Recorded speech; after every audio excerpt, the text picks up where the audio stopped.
Bonjour à tous, salut les amis, bienvenue dans cette vidéo de News Gaming. Ça me fait très plaisir de vous accueillir pour ce nouvel épisode. Je prends un ton un peu plus soft, un peu plus cool, parce que cette vidéo sera un peu plus soft, un peu plus cool également. C'est vrai que l'actu aujourd'hui est un peu plus calme. Finalement, on va pas s'en plaindre, parce que ces derniers temps, l'actu était plutôt énervée. On en a pris plein la tête. Du coup, ça va permettre un petit peu de reprendre nos esprits, de souffler un peu, de penser nos blessures. Parce que, comme le dit l'expression, le calme avant la tempête, et croyez-moi les amis, dans quelques jours, quelques semaines, cette expression va prendre tout son sens, on va en prendre plein les yeux, on n'aura pas le temps de souffler, c'est pas plus mal non plus, mais c'est vrai qu'un peu de calme un petit peu, ça fait du bien. En tout cas, je vous souhaite à tous une bonne vidéo, installez-vous bien, c'est parti pour l'épisode 36 des News Gaming, allez go.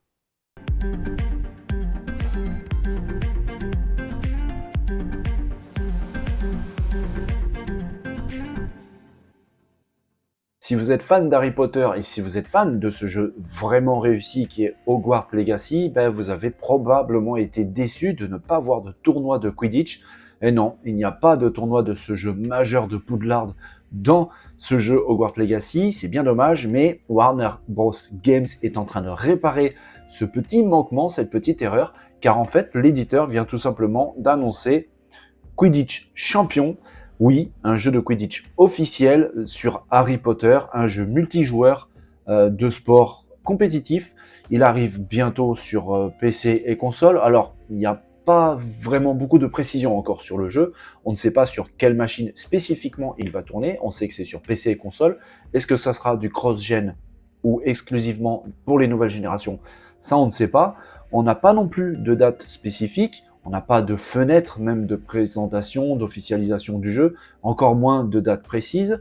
Le jeu sera de toute façon multijoueur, on pourra y jouer en solo, on pourra rejoindre des équipes avec des amis, ça risque d'être sympa, mais aussi des joueurs en ligne, donc à voir. Normalement c'est prévu pour cette année 2023, mais j'ai pas plus d'informations. Si j'ai autre chose d'intéressant, vous inquiétez pas, je vous tiendrai au courant sur la chaîne, s'il y a des évolutions, des annonces. Je pense que Warner Bros va pas trop tarder à en dévoiler un petit peu plus. Il y a même une possibilité intéressante pour ceux qui le veulent. Il y a des sessions de playtest pour pouvoir s'essayer au jeu, participer un petit peu à sa manière à la conception du jeu. Si vous êtes intéressé, je mettrai le lien dans la zone de description pour pouvoir vous inscrire et pourquoi pas avoir la chance d'être choisi par Warner Bros pour pouvoir participer à des tests in-game de ce Harry Potter Quidditch Champions. Alors mes amis, les fans m'ont toujours fait un petit peu rêver, voire même un petit peu peur, ça dépend.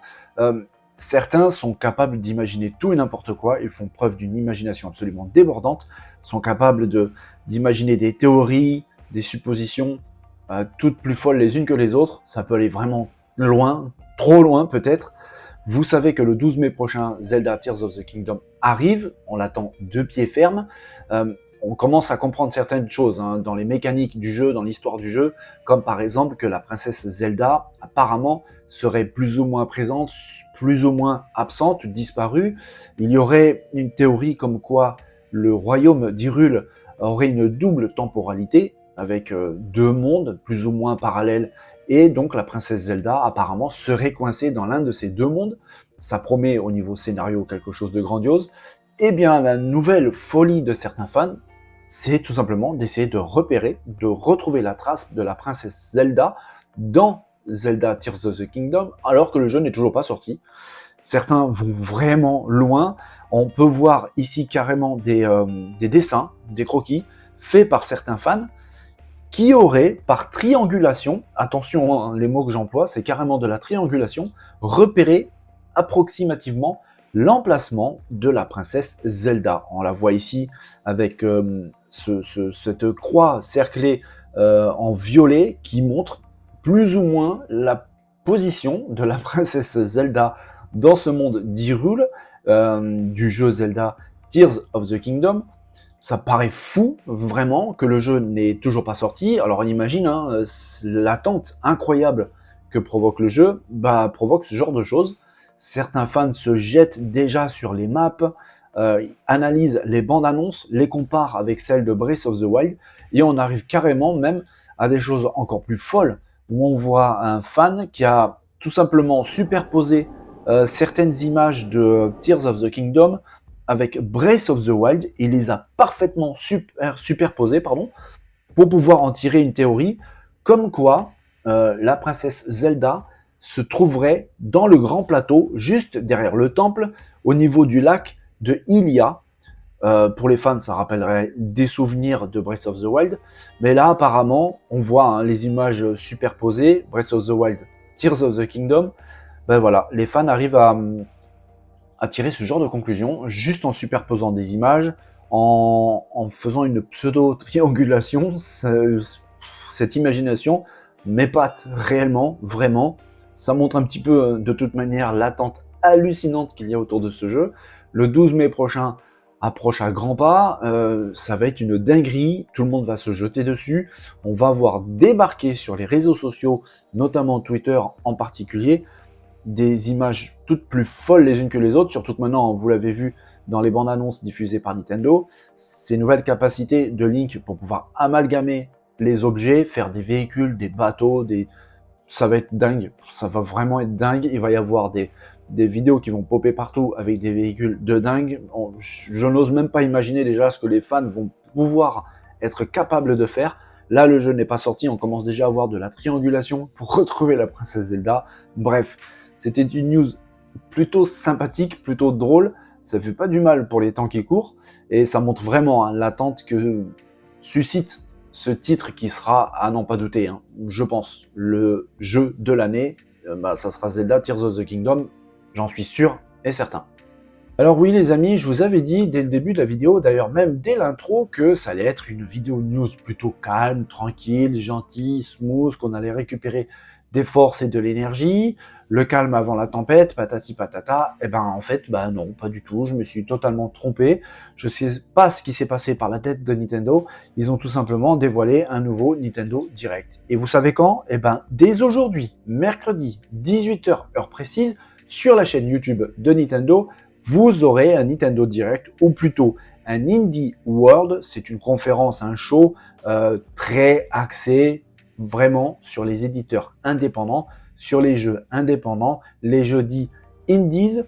Pour l'instant, on ne sait pas du tout ce qu'il en sera de ce show, de ce Indie World. Alors, pour ma part, je pense vraiment qu'on ne saura pas du tout, même avant l'événement en lui-même. Mais d'habitude, c'est plutôt intéressant. On sait que Nintendo a changé son fusil d'épaule il y a quelques temps pour pouvoir un petit peu pousser et aider un petit peu les développeurs indépendants. C'est vraiment bien, c'est très intéressant parce que ça permet de faire émerger très souvent de vraies pépites au niveau jeux vidéo. C'est très intéressant, ça met en avant aussi des studios de développement qui n'ont pas cette chance un petit peu, c'est un peu compliqué face aux gros studios, face aux gros titres AAA, on sait, c'est vraiment compliqué de se démarquer et voir un constructeur aussi important que Nintendo faire littéralement et carrément un vrai show dédié à ses éditeurs indépendants, c'est franchement sympa. Du coup, aujourd'hui même, mercredi 18h sur la chaîne de Nintendo, il y aura ce Indie World. Je pense qu'il y aura des choses vraiment intéressantes. Moi, de toute façon, je vais regarder ça du coin de l'œil, je vais surveiller ça, et puis je ferai un petit topo dessus, je ferai un petit résumé dessus, je reviendrai vers vous avec mon meilleur ressenti, un petit peu une petite sélection, et puis on pourra même, pourquoi pas, en discuter dans la zone de notification de la chaîne. En tout cas, aujourd'hui, mercredi 18h, un Indie World sur la chaîne de Nintendo. Voilà les amis, c'est terminé pour cet épisode 36 des News Gaming. J'espère que cette vidéo vous a plu. Moi, comme d'habitude, j'ai adoré partager tout ça avec vous. Quand on parle de partage, la zone de commentaires, c'est fait pour ça aussi. N'hésitez pas à venir, on peut échanger sur plein de choses, bien évidemment, sur notre passion, le jeu vidéo. En attendant, moi, je retourne très vite travailler pour pouvoir préparer l'épisode suivant. Je vous souhaite à tous une belle et bonne journée. Prenez soin de vous, faites attention à vous. N'oubliez pas de vous amuser, c'est très important. Je vous dis à très bientôt. Dès demain, bye bye.